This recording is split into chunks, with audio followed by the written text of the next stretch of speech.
It turns out the Patriots are trying to fuck a guy over, but the world called him out, and now everything's been changed. How do you feel about this, J.C. Jackson? The best corner you guys have, a man who has 16 tackles, 6 interceptions, which is tops in the league, like top 5 in the league or whatever.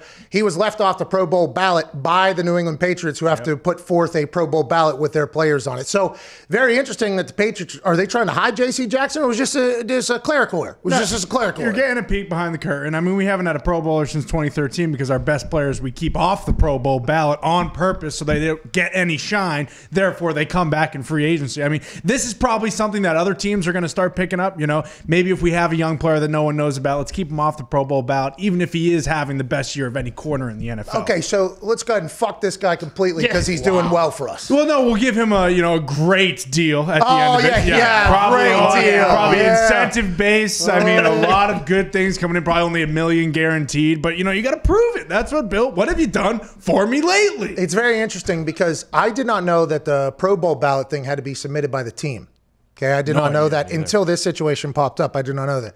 I knew that like the players of the week and players of the month, those were pitches that were submitted by the teams, okay? So, like, teams, this is Patriots cornerback J.C. Jackson, who leads the NFL with 6 interceptions and has started 4 games, was left off the Pro Bowl voting list. According to a league spokesman, the Patriots left him off the list. It's up to the teams. Jackson is scheduled to be a restricted free agent this offseason, a la Jason Cole, 62. Never heard of him, no blue check mark, but seems like he's accurate because a lot of people have talked about this. So, I think that tweet in this whole narrative is what taught me that the teams put it together, because like the players of the week, players of the month, the teams have to make their pitches to the NFL on why certain players deserve it.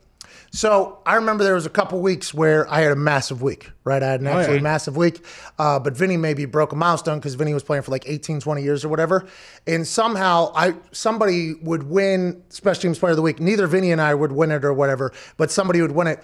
And I'd go to our PR guy and I'm like, man, I feel like I had a pretty good week. Like, who do I got to talk to for that? They're like, we actually put that pitch together. Yeah, and last week, you actually weren't even nominated for it. It was Vinatieri. He became like the 3rd all-time leading scorer or something like that. So you got no fucking chance or whatever. I'm like, I had a pretty big. So I know that there are a lot of the awards and the things like that, those are being pitched and presented as if they are ideas for the NFL to pick somebody. For instance, when I was a Salute to Service military award nominee, and then a Salute to Service Award finalist, and then I couldn't even get into the NFL Honors Show as a finalist. Interesting. And I found out that way that I probably didn't win then. If that's, if I can't even get in, do I get a +1? Oh, no, you don't even get to go. Oh. Yeah. Okay, interesting. I thought I was a finalist.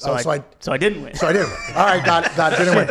But the Colts PR, Matt Conti's the man's name. He put together like a 6-page spread about the whole thing, and I was like, thank you so much for this.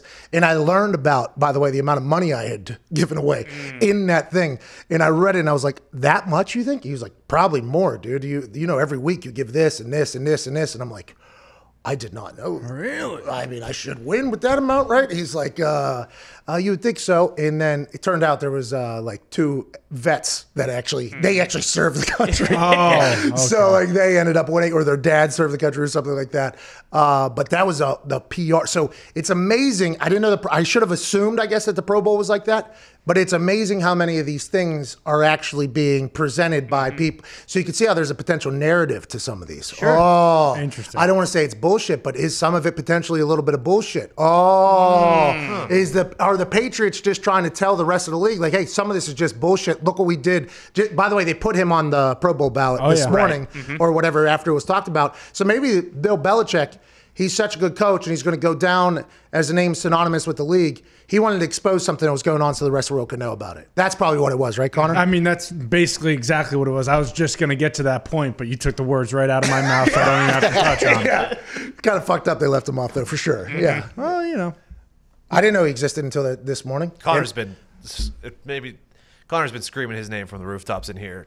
Oh yeah. I've developed this incredible thing that my wife has already developed. Like, when he talks, I just have the ability just to shut it off. That's why I talk louder whenever I'm not sure if anyone's heard me yet. And I think it's only certain octaves that I kind of, you know what I mean? When you get to a certain level, I think my ears just turn it off. And I didn't mean for it to happen. It just happened, just like with my wife and most of my family and everything like that. Yeah, well, the decibel levels, I mean, especially for you, they get up there. Yeah, you and I, hey, you and I are pretty kindred spirits, my friend. Yeah, and we get rowdy about some stuff, and sometimes the voice raises a little bit. Yeah. And one of us says normally a little bit smarter things than the other person, but the other person has an ability to deflect things that the other person cannot do at all. So it's gifts, it's curses, it's risk, it's reward, and it's talking football.